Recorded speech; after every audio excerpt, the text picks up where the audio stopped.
that. I don't... No, I like that. I feel like it's pretty good for the lane. I just don't really... I mean, I feel like you throw out an Ash arrow and hope that Mundo's not in the way. It's like, oh, okay, well, we hit Mundo again. That uh-oh. Oh, no. Oh, God. Pretty much a freebie. Getting there, though, against the Freaka is a hard one. Absolutely. And, you know, we talked about before we even saw the draft, it's these two teams that just love to exchange blows right in the beginning of the game. And, you know, I like how with Lehens leaving the lane for even a second, Prince and Effort are like, okay, now's our chance. We get to push lane as, okay, teleports are coming in, and maybe they shouldn't have left the lane at all, as now we get the full disengage, and the teleport paranoia. We'll see if Afrika can effectively deny it here, as the eye is incredibly low. In comes the root onto Fly, and that's just going to be it. They're just going to get it, as trying to get on top of Kroko now. The equalizer does a bit. The Summit just going to pop his ultimate. In goes Fly, immediately gets exhausted as Kroko goes a bit too far for the Diana right now, and he just baits himself in. Keen looking for a bit more, not going to be able to get much, so just the one trade for the... Dread playing very well on his prio, again invading Kroko, who's put really far behind, but Kroko is not the carry in this game. Okay, we're just running on in, and Kroko thinks he's getting in there and winning the 1v1, but the equalizer comes down, and Kroko's baited in, and now they're going to be able to secure Fate as well. This is what we wanted to see out of the side of Afrika. Invading, getting in their face, being proactive, and now they're going to be able to take this turret as well. Careful now. Yeah, they were pretty far pushed up. They had some decent vision, but as it stands, Prince and Effort will be okay. And Afrika this time around, they're like, okay, no more Drakes are yours. Although they do have vision here on Keen. They're trying to burst him down. The teleport is big, and the exhaust keeps him around. Keen is going to be the one that gets caught out. That is very not often that happens. There's a really nice kick, and the equalizer gets massive damage. The Sandbox really trying to press the issue. They get the pick, and they run straight into the brick wall that is Renekton Rumble that are fed. And now they're just on the run, but the flash comes in, and Ash is feeling really nice about this one. Fly looking for a bit more, will just get the Mundo, and they will be able to turn this one and get the Drake as well. Good. Just don't overextend. Like, if you get this pick, then back off, because watch this. Beautiful, beautiful find there on Keen. But now, just back off. Yeah. Just don't go in this deep, because look at the equalizer value. Look at the health bars of literally everyone. Combined with the Renekton damage, Fly finding the lockdown. A really nice play from the hands as well to keep everyone on there for as long as possible. That's literally the only reason why Prince has this little health. And also, the weapons for Ophelia is not the best place to be in there in terms of you wanting to kind of start off that fight with some more. 2 items now done for Ophelia. That's a really big spike. Flank coming through. All right, the flank comes in, and the arrow is good on top of Effort. The equalizer gets a lot of value, and Summit is just left out to dry. Look at how much damage Prince has sustained. He flashes away, but for what? As the Croc is huge and is getting right onto that back line, and there's nothing they can do. I mean, Fate wasn't even here. There was no kick. There was no disengage. They just get caught out desperately trying to take out the mid-tier 1, and that's going to be Baron going to Afrika. And it's a place without fear. It's really trying to squeeze out every little bit of farm, which I can respect. Okay, some damage comes out. Equalizer this time finally doesn't get value. I feel like Dread's equalizer is the player of the game in this one. You can just say Dread as well, but I like that you went for Dread's equalizer. It's just that his equalizers were so... No, they're insane, yeah. Individually amazing. Looking for a different word. Yeah, I was looking for... Yeah, amazing was the only thing in my mind. Stellar. Stellar, yeah. I like Stellar. Okay, well, Paranoia. Literal zoning ultimate. Why not? Just going to push them away and get the turret. Might as well. Still about 2 minutes until the dragon, so you'll have it back up. But despite care, okay, he's going to ult over the wall as there you go. You just get the Mundo in front of it, but can he tank the damage is the question. As now we're just running at Prince, and the equalizer is huge. The Gale Force, though, can they kite back is the question. Really nice stopwatch, and I think Prince isn't doing enough damage. Just watching him shoot that immensely fed Renekton is kind of sad to watch, to be honest. Afrika are just so massive right now, and they're going to move at this second Baron. And I don't think there's really anything that Liv Sandbox can do to stop them. It's not the right weapons for Prince. Croco tries to get something done with a counter Moonfall, but it's not quite enough. They are going to go for the contest here. Someone used his teleport. Okay, second teleport coming in, but they don't have a jungler. They're just trying to win the straight-up fight, but this is 4v5. The damage here is, it's a bit nice AoE damage. In goes the Lee Sin, but he's not able to do anything as he gets a kick down, and Rumble dies as well. Summon's actually getting a lot of value here, soaking damage, but at the end of the day, Mundo's life will end. It doesn't matter if Aphelios does 5,000 damage when the enemy team has 30,000 health. They're just going to get away with the Baron once again. And you've got 2 GAs. A stopwatch on the Ashe, as if she needed more survivability. She's got the stopwatch. Oh, great choice. Okay, here we go, trying to get Croco. That's not going to work out. And now it's just a 5-on-5. Liv Sandbox say this is our final stand at the Elder Drake. They're just going to poke it down, and okay, we're just starting it. We're just getting in there. Come at me, bro, they say. And Prince does have enough lifesteal, it seems like, to tank this decently. Fly is taking a lot of damage, but the equalizer again! It's just so much value as Keen gets in there, and the kite back is there. Keen is going pretty low, but he gets so much value himself. And Prince is going to go down, so that's the end of that. This fight is absolutely over. The bottom lane is wide open, and that's exactly where Afrika will go to end this game.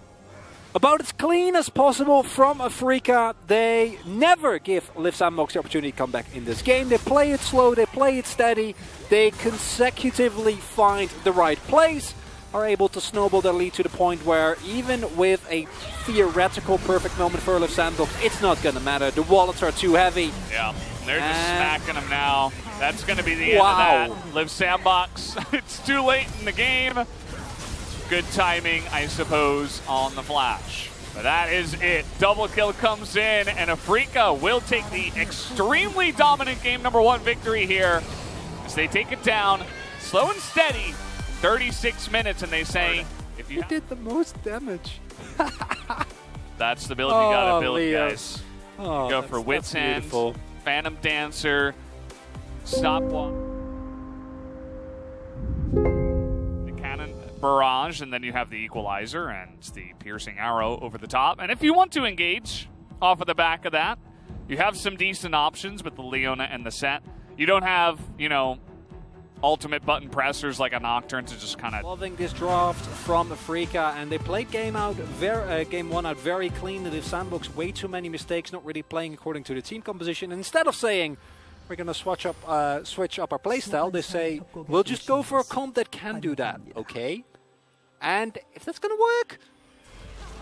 Oh, and Afrika are even getting in there as it's 3-on-3, but the AoE damage is so huge. Effort gets incredibly low. They're trying to turn it onto Lehens, but they absolutely cannot. Everybody has to flash away, and he flashes and dies to the burn of red buff from the Rumble, who is already up a level. This is gigantic for Afrika in this early game. That's a tilter. Oh, Dread. Okay. He's like turning it around. He's looking for the kill. Although I don't know about this. Prince pretty low on mana, so they're not really going to press the issue, with Lehens there especially. Set up a trap here. However, Fly has the ultimate available. Oh, they found the Rumble! Dread is just out here. He's going to smite the objective. But Flash is down, and so is Equalizer, so just going to get rocketed. It's almost like they handed that kill over to Prince, and if Dread's just going to get caught like that, Liv Sandbox say thank you very much. That'll be a free Rift Herald for us. Okay, we give it up. We get a couple of play to make a cross-map play and deny some CS. They get it done. Effort. Wow. Yeah. Completely dodges. That's Gonocrab vision. And it's such a... It's a precarious situation, right? The kill going to Prince as well is really good for obvious reasons. Okay. Krako's like, well, I'm going to take this, actually. Yes, thank you very much. That is my objective, and now I'm going to try to kill you. As in he goes, and that's going to be the Akali picking that one up. Nice dodge on the death sentence, but it doesn't matter because he's sentenced to death anyway alongside of the Dragon. So Liv Sandbox really turning this one around in a big way. Liv Sandbox, I'm 100% sure on this. Just never draft scaling. Just always draft something that can fight. Because when they can fight, they do it so well. Like Croco goes in there and you're a bit like, is that really? But the info is always there. Right? You might not expect it to come out, but as long as you show, which you will, true. On time, unless you like teleport in and the fight's already in. That is a huge engage. Leo is all alone. He actually trades back a lot of damage, even with the cannon barrage. But now Keen is out here alone. He's going to get stunned up, misses that flash. Even the rocket's going to hit him, and in comes Fate. Should be an easy cleanup here, as the equalizer is just for added special effects, it feels like. At this point, it's not really going to help out too much. Dread and Fly not able to help out their team, and Liv Sandbox will take a free Infernal Soul. Looks like we're going to game number 3, but Infernal Soul with this composition, absolutely disgusting. Croco didn't have the greatest game on Diana, and I said it jokingly initially, but I do firmly believe that. Decent amount, but Infernal Soul is really the issue as, oh, look at this! How about another pick, and this time on to Keen. Might even be more value, as in goes Croco, and Fate's in there in his Shroud, easily going to be able to get out. And that is just a straight up pick. Some low-ish health bars here on the side of Liv Sandbox, but it's Renekton. And they are very far ahead with the Baron buff, so they're still going to be able to push in and get a lot of value out of this one. I don't think there's a lot to be done here, Valdez. Inhibitor's going down, Baron buff available. Oh, effort. Making some plays and Fly. One last stand. Lehen says, let me go with you. Witness us together. So they go hand in hand. Liv Sandbox coming in here. Prince takes a bit of damage, but he still has the range. They're going to pick away at this one. The barrel's available now for Keen. He's desperately trying to clear these minions here, but that's just going to be a couple of guys dead as Fate is now gigantic. And Liv Sandbox will be able to push this one in and force us into a game number 3. Only 27 minutes on this one, so Liv Sandbox able to do it a bit quicker than their counterpart. As game number 2 will go their way. And Fly on the set. He wasn't really able to get anything going because his team kind of fell behind, and then at that point, you know, it all kind of happened actually when Dreg got picked at the Rift Heralds. And after that, it was kind of like, well.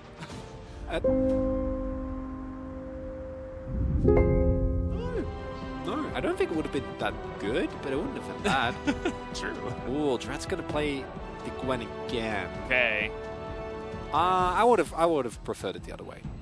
There's still 5 seconds. King plays in the first 10 minutes. I can't wait. Here we go. Game 3 is ready. We are hopping in Afrika this time on blue, so swapping sides.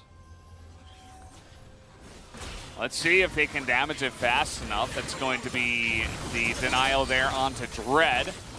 This is down now. I don't know. This is kind of low. We'll see if they actually do go for it. The chains come in and the teleport. As Lehen just gets healed up, and Afrika say no. Okay, nice engage follow-up here from Effort, but now immediately they turn that one around. Lehen gets low, but a gigantic knockup comes in. As Lehen's just on the run, he's baiting so much time away from Summit. And it looks like 4 for 1 here in the trade for Afrika, as eventually Summit's going to die. Keen will pick up that kill. And that is going to be a gigantic win here for Afrika, as they also got the Rift Herald. Oh, how the tables have turned. What have we learned tonight? The game is decided in the first 10 minutes. You won't have it any other way. Is Keen dead? Is Fate dead? No, Keen's... no. Okay. Okay. Getting a bit excited there. Yeah, Keen's trying to change the script that we've learned from tonight. Yeah, because that's a really big shutdown on LeBlanc. That's actually quite not. He takes Alistair and then he gets a 2-man knockup casually.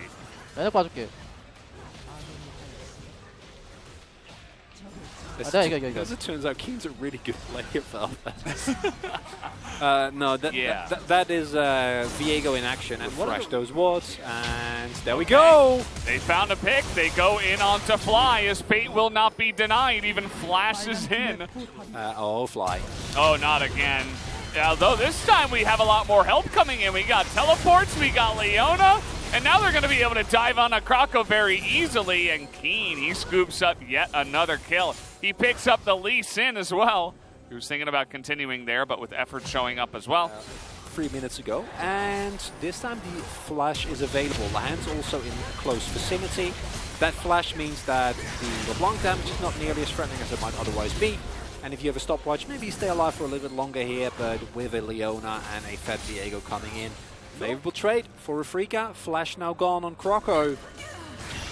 Oh, what about this one? Look at this! What? Where did he come from?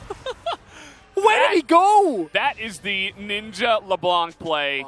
Just 100-0ing someone like that. Just watch, there's 2 control words. 지나가는 거 맞출 수 있어. 나이스! The blind chains. 미드. Kind of blind. Really well done, Summit. Yep. Summit's in there. Now he's got a cow alongside of him, but here's Keen, and he's kind of scary. They don't seem to care because Fate is quickly into the fight, and that's going to be Lahenz that gets eventually caught out. Takes a little while, but now they're looking for a little bit more. Not quite able to catch up to that one, but that is a big pick before this Ocean Drake. Maybe Lahenz gets back on time, but I can feel already the momentum swinging back to Live Sandbox. This is a pretty massive spike as Leo is going to take about 25% of his health. And Dread is pushing forward. You got to be careful about that. And you can see, I mean, this is perfect for Live Sandbox because you just sit here and you just press Qs with Prince and Fate does his thing. And Keen trying to trade it back. Nicely done. That's one way to try to challenge the LeBlanc. You're trying to not let her get free poke, but it's much easier said than done. It's also for Saw Point, not for Saw, and that means that as Live Sandbox, you don't have to take as big a risk, because even if you lose the Drake here, as long as the re-engage is good, you can get a Baron. All right, let's see it. Keen trying to frontline. Lahenz is so low already. But here's the Renekton in the front. There's so much damage coming out as Lahenz goes way in, gets the stopwatch down. As Dread now frontlining here, but Fate on the run. Look at the Leo just jumping into the backline at the same time. And it looks like maybe they're able to do it. No, Leo's going to go down. Prince turns it around. He stayed alive the entire time. And Fly has an immense amount of damage, but it's not quite enough. Keen, can he 1v3? There's definitely an opportunity, but no, it's not going to happen. As the Quadro will come in for Prince. Only 7,000 damage. 7K! Welcome to Prince's Ezreal and his world. Won the entire game. Yeah. But if you don't kill him in a team fight, he's going to do this every single time. There's a reason that we can't stop talking about this man's Ezreal, and we're going to see it here, because Afrika identifies that if we can actually get Fate down, there is an opportunity for us to win this game. Look, Dread goes in, Leo goes for an aggressive ultimate, but Fate stalls for a really long time, giving Kroko the opportunity to take down Leo afterwards. Prince is untouched, flashes forward there to get on top of Fly, then is able to pick him up, get away, and Frozen Heart coming in clutch here, that's for sure, with the rest of his team. And this is the power of the Ezreal in the late game. Like, yes, there are pieces of Afrika's comp that can scale very nicely. Fly is even being able to do a lot of damage here. Summit gets way caught out, but who's caught with who? Where did the Kai'Sa go? Just immediately goes down, but a 1-for-1 trade here against the Baron pushing is, you know, you lose your Kai'Sa. It's not going to be great. And that's going to be Live Sandbox just pushing in now. And Afrika say, well, we just got to give this away now. Nothing you can do. There's just nothing you can do, Valdes. Summit, he knew that he had stopwatch. He could have used stopwatch to stall for the rest of his team, but he identifies Fate's going to blow him up. Like, it doesn't matter. Like, I'm fine. Should he die here? No, probably not. Be better if he didn't. But I think if you stopwatch here, you're fine. Instead, it's like, yep, that is... that's through the ultimate. Although Keen is running up now. Fate looking for the play. Just again, it's just poke, you know? You never have to fully commit as the LeBlanc, so unless you can get some huge engage here, you're gonna struggle, and that's not what you're looking for. Lehen just trying to get in there, but it's just desperation at this point.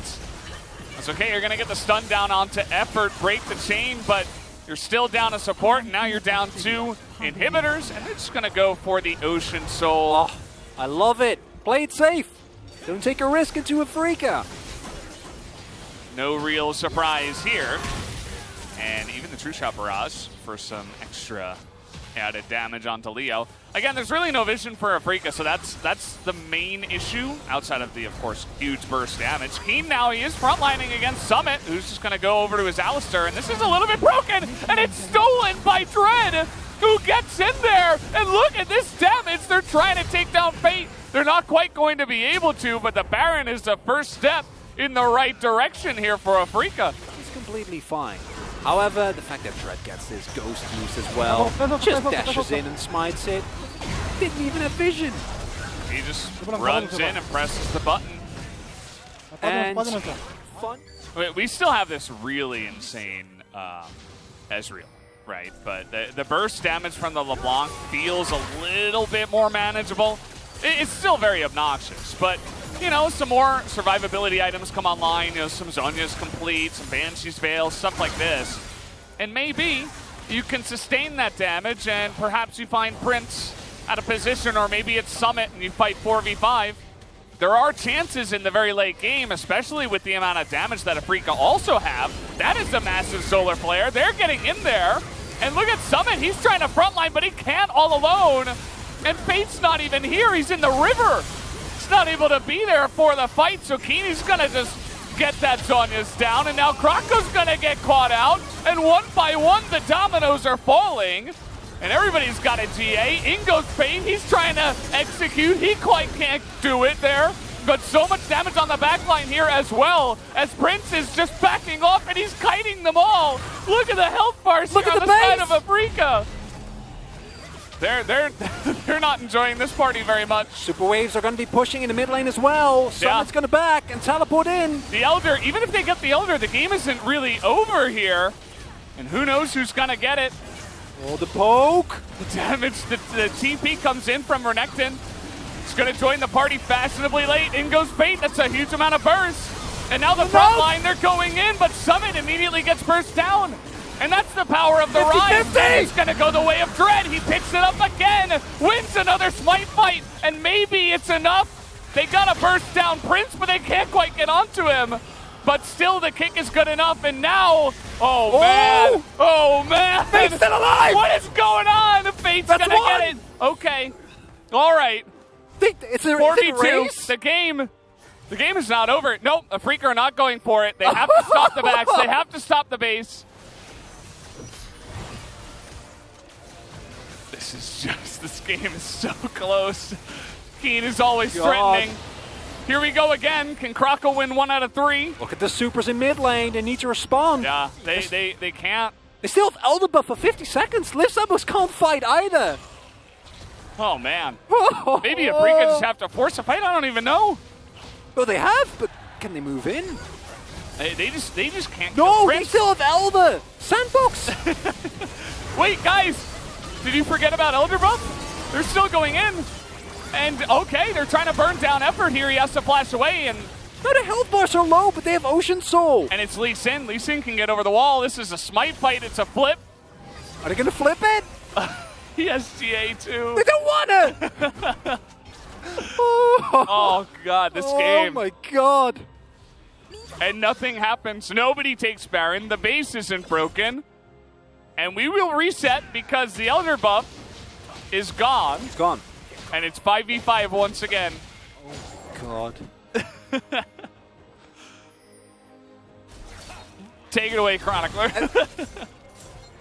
Atlas had a theory that the removal of the logo, the roller coaster on the KT Rolster logo, was enough to sink the LCK into chaos. I don't know if he's right, but this game it sure feels like it. Both teams in prime position to win here.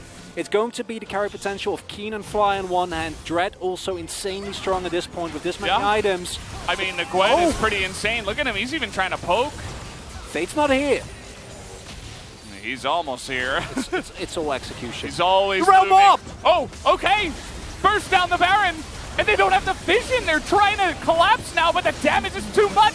And that's the Baron taken just like that. And Live Sandbox can't punish. Unless Krako, okay, he's going to get the enemy support.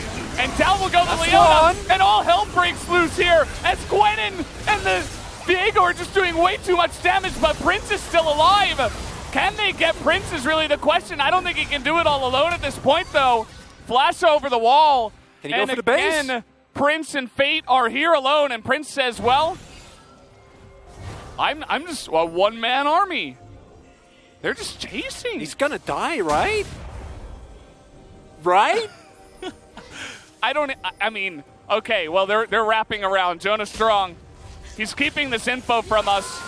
And this is Prince's vision, but now it's 1v4, and they finally got him.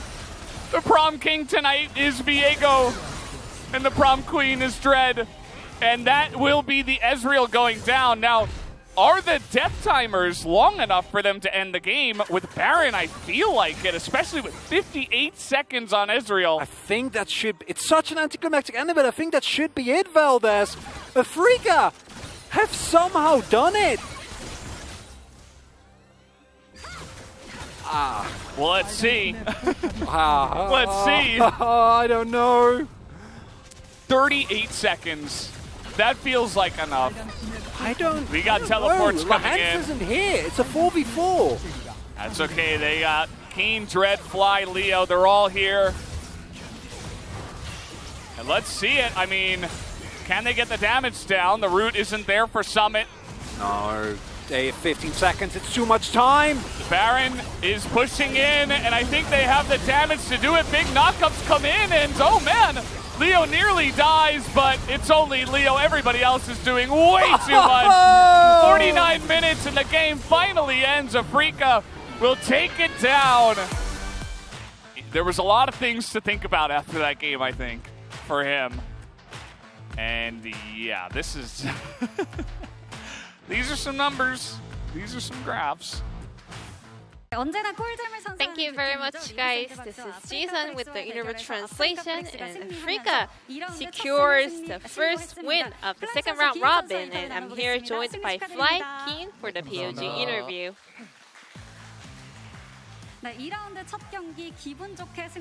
What a start for Afrika Freaks. How are you feeling, Fly? Today was a very, very important day for us, and it's a very satisfying and thrilling victory for us, so I'm really happy. What about you, Keen? Whenever we get to face Live Sandbox, it's always so rough. It's a big relief that we won. Yeah, it was a rematch only after 8 days, and you guys got your revenge of the first round robin. We wanted to play around our comfort picks this time around. In game 1 and 2, we had a lot of target bent towards Summit, his Gnar. Especially he was popping off on Gnar, right? In the previous series? In the last series, our head coach actually said it was a bummer that we didn't really ban out that Gnar and removed that Gnar from Summit. So Kind, this time around, he was like, you know, I'm a really bad person if I don't remove that champion this time around, and he did. In game 2, Ash was the last pick, or game number 1. I think that's really good into Aphelios. So we just handed that over to Leo. And it was actually his decision. And Renekton used to be a trap card in the previous patches, but now he's having a very positive win rate here. For sure, apparently, compared to the previous patches, I think Renekton is a lot more reliable. When we get to play it, or when the opponents are playing, it's always very scary. In the previous interview, Fly, you said, I'm a really good Renekton player, please trust me. What about today's performance? 3세트가 I mean, game 2 and 3 were way too long, so I don't really remember. But I guess I did. That's why I got the POG, right? In game 2, well, Africa had the lead, but I believe Sandbox turned the game around. So what kind of feedback went back and forth after losing that game? Our players got picked so many times, so we wanted to focus up for game number 3. And we had a very long game for game 3. How did you remain focused up till the end of the game? In the previous series, we lost to Sandbox, which enabled us to stay motivated and concentrated. That Baron still was so clutch, and Dread was pretty much I just stole it. How did the teammates react to that play? I mean, we had to focus on the upcoming team fight as well, so we couldn't really focus on the fact that we stole the Baron. Was that the moment that you guys were confident that you got the win? Yes, but and then the game got extended, so it was actually pretty dicey. What about you, Fly?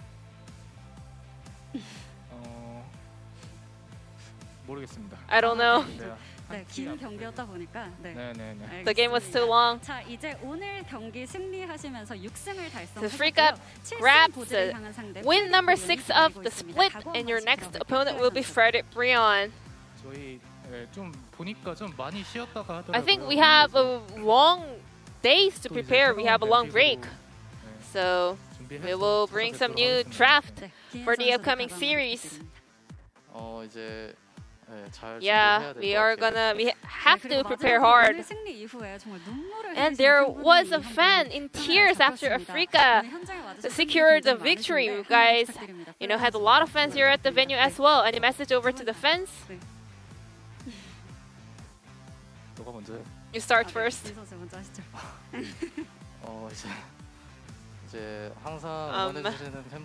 I always appreciate the love and support.